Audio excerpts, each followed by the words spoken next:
Guys, welcome. How are we all doing? So today I'm down at the unit and got a little project. Now, I've mentioned in previous videos that I'm quite happy with the Royal Alloy exhaust on the GT125.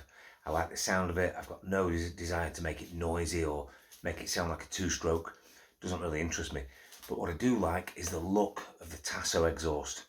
I thought it was a nice looking unit, and I've invested in a Tasso exhaust for the Royal Alloy GT125 from Tasso Works.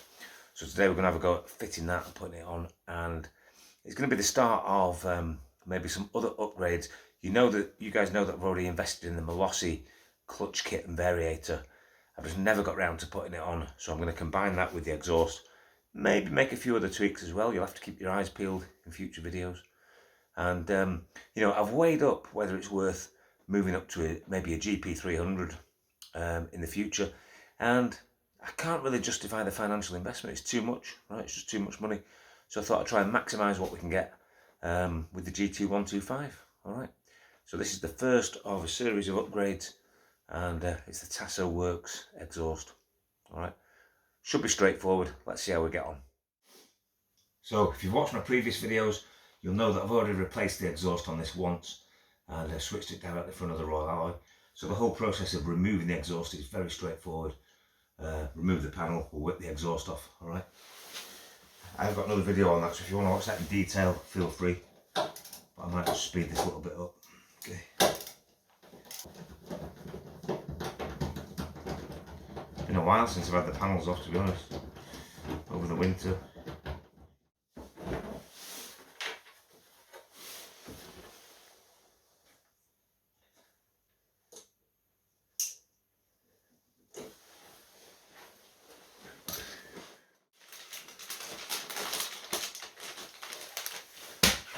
Always like to try and keep my hands clean as I go. I've tried wearing the gloves, you know, the latex gloves. I find them a little bit weird. So I just prefer to clean as we go, alright? So, I'm going to get underneath, undo the two bolts that hold the exhaust head on. And I'm going to unbolt the 3 bolts there, straight forward, and then should come away. First job to do is remove the sensor, I think. Right, so I've got the lambda sensor down here. I'm going to unclip that. Okay guys, there's the lambda sensor removed. If you have trouble undoing that nut, like I said in my previous exhaust video, just let the engine run for a few minutes. It heats it up, it's much easier to get off when it's warm. Alright, straightforward. Make sure we don't get any crap in that. Okay, sensitive, it's a sensor, therefore it's sensitive, keep it safe. I'll just put this on over the top just because it's a bit mucky down here. Alright, got no overalls. I think it's a 13mm underneath from memory. Let's get under and have a look. I'm not putting it on any stands or anything, I'll just do it like this. Okay. Oh my god, it's mucky under here. It is filthy under here.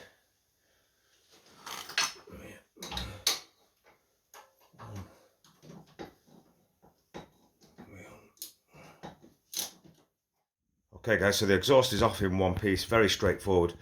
Please refer to my earlier video about changing the exhaust on a Royal Alloy. Very straightforward. But look at this guys, this is the exhaust that I put on, probably about a year ago, something like that. And look at the rust, right, look at the corrosion. It was almost new. I think it had about 1,000 miles on it, and it was, or maybe 2,000, I can't remember. But it was ACF fitted, and it was pretty immaculate, and now look at it. And I'm guessing that's just from riding in the winter with the salt on the roads and stuff. That's pretty nasty, right? So I'm happy to be swapping it for the stainless steel Tasso. Alright, if we come over here, I've just laid the parts out again a little more logically now. So we've got the muffler on the back there. That piece there, we're going to undo them nuts on the threads there, and then we're going to bolt that to there. This piece just slides in there.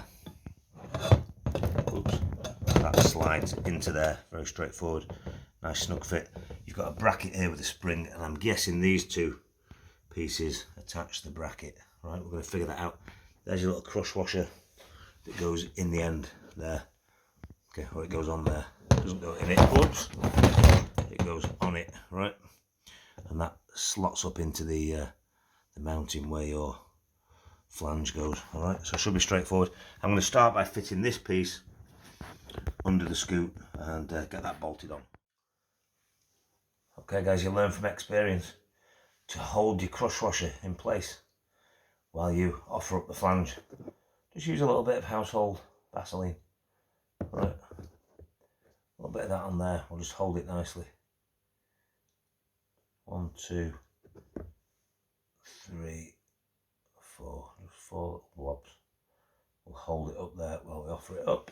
Alright, let's give it a go. Time to get over there again. Let's see what we can do. Don't forget to remove your old crush washer before you put the new one in.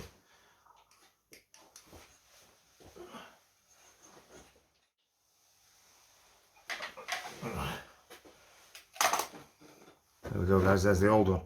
Make sure you take that out before you put the new one in, right? Look at that.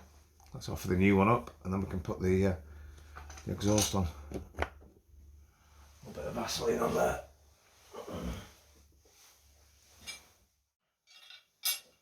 Here we go. Should be straightforward.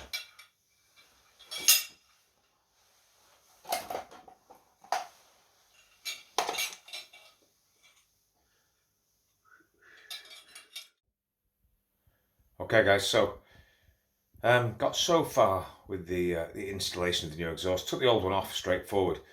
Got the pipe from the exhaust outlet on the engine and connected the flange, and I'm just going to flip the camera around. I put the first section in here, right, straightforward. So that first section is in and it's bolted on at the engine, at the exhaust outlet. Okay, so that's all straightforward. And then got this far and couldn't quite figure out, because there's no written instructions in the box, couldn't figure out exactly where these bits went, and thought it'd be straightforward. Double check the packaging. I'm going to flip the camera around again, hold on. So yeah, double check the packaging, nothing, no instructions. Looked for a QR code on the packaging, nothing. Double checked everything, there was no instructions, so pretty poor show to supply a product with no instructions whatsoever, and no means of getting hold of them. Went on the Tasso website, no instructions on there either, couldn't see them. If they're there, they're not very easily accessible. So what I did was I went on another video, Royal Alloy guy, who I don't think he does videos anymore, but he did quite a comprehensive video on installing this exhaust, and I actually scanned the QR code off his video to get the fitting instructions, believe it or not. So I'm going to flash that QR code up on the screen now, so that if you're in the same boat as me and you can't find any instructions, at least you can scan this and you can print them off. Alright, I'll put it on the screen now. So these are the instructions. I've got the written instructions down here. Looks pretty straightforward. So what we've got to do is take the rubber off the stand there, and that fits on the end of that bracket there. Okay, and that becomes your rubber stopper for when you put the stand up so it doesn't scuff. Looks pretty straightforward with the instructions. These two are spacers that fit between the existing holes. Look at all the crud on there, and the arm, the bracket. So I'm going to do that now. I'm not going to film the whole thing, but I'll show you the finished product. Just follow the instructions. Looks straightforward.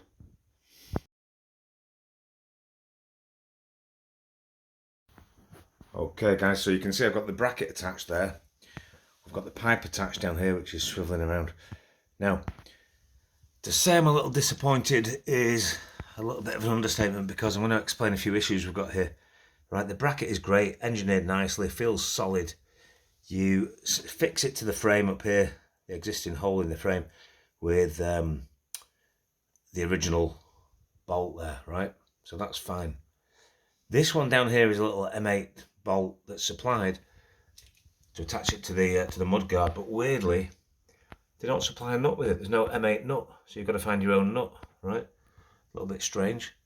So down here we've got the pipe. Now here we have a spacer that goes in here. I'm going to show you these spacers. Again, we've got an issue with these, right? I'm going to come down here.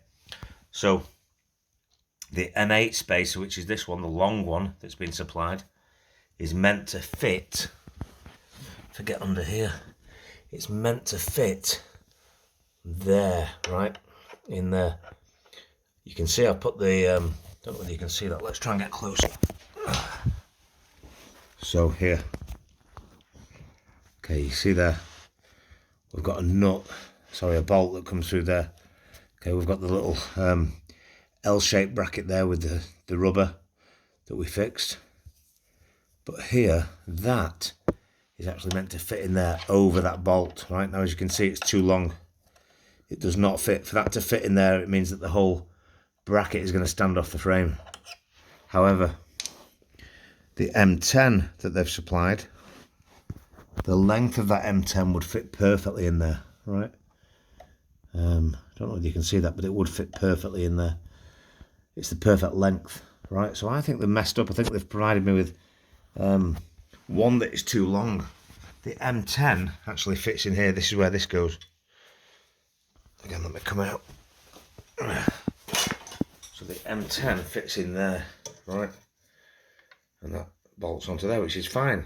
Now, I can get away with it because what I'm going to do is fix that in there and it should be solid. I've already fixed the bolt through there where the other spacer should go in there, you see that? And as a result of that, because this bracket here, this one with the rubber stopper on, that should be mounted on the inside according to the diagram. But there's no way I can do that without this spacer because it's just going to be flopping around, moving around. So I'm going to leave it as it is there on the outside. And I'm going to give Adam Tasso man a ring and see if we can get a spacer in there that's the same length. You see that? That's a better view. Right, so that needs that spacer. I'm going to try and hold the phone there. And you'll see, hopefully, that would fit in there very nicely. Perfect length, right? So we need one of those spacers, M8, to go there. Alright, let's get it all pieced together. Okay guys, that's all bolted up. Nice and firm. I've fixed it up at the exhaust outlet from the engine as well. That's all solid. We just need an M8 nut for the back of there. That one there. Alright, but for now it'll do. I'm not going out on it. I'm just going to connect the can up and I'm going to run it and see how it sounds. Alright.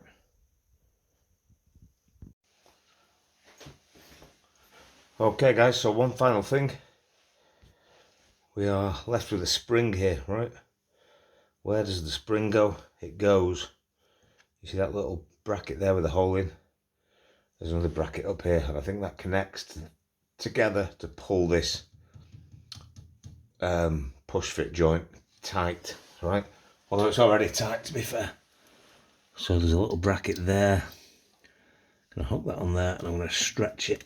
Oh, how the hell do you stretch that? That's going to be a job. How do you stretch that to there? There we go. So the little spring. There's no way I'm going to stretch that to there. And I'm guessing that's what it's for. Although on the diagram it does look like it's under the rubber stopper. Right, I'm not sure about that. Is there any way that can stretch? Not a cat in hell's chance.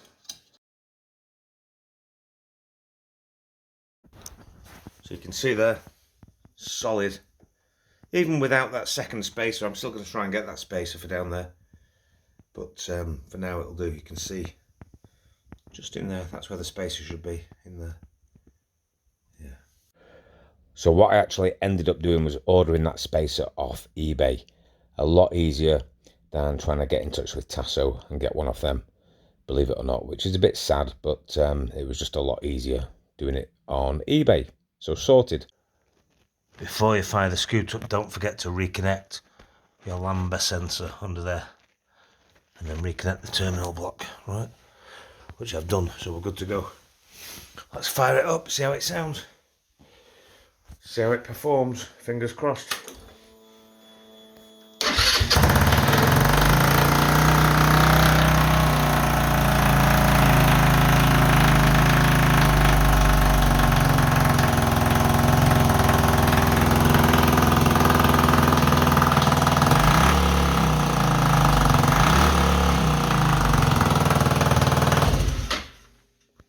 Wow, that's the road variation, not the race variation. It's pretty damn loud, right? Wasn't really expecting it to be quite so loud, but it's loud in the flesh, guys. It's loud.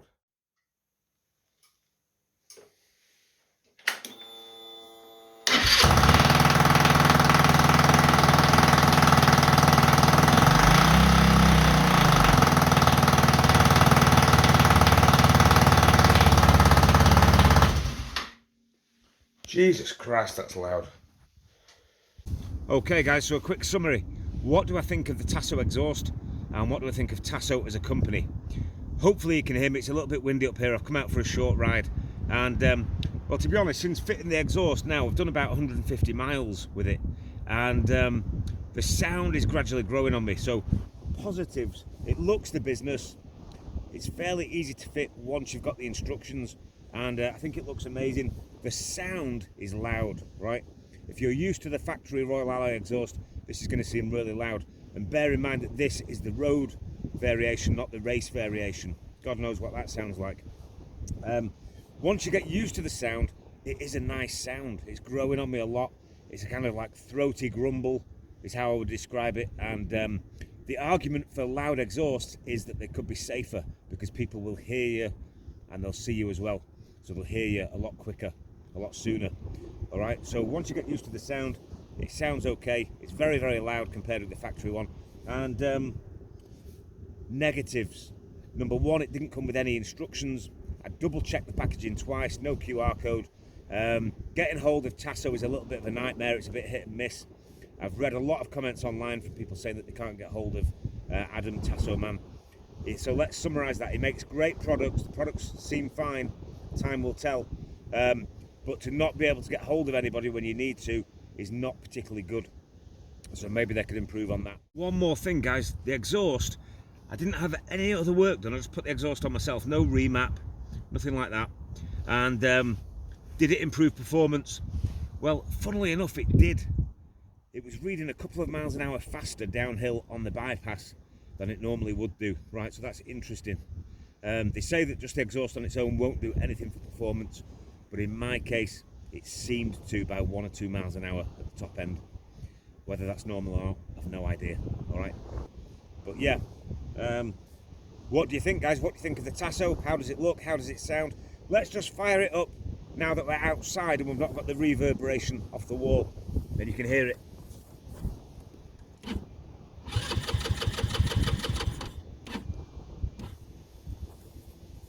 Well, you could if the side stand was up.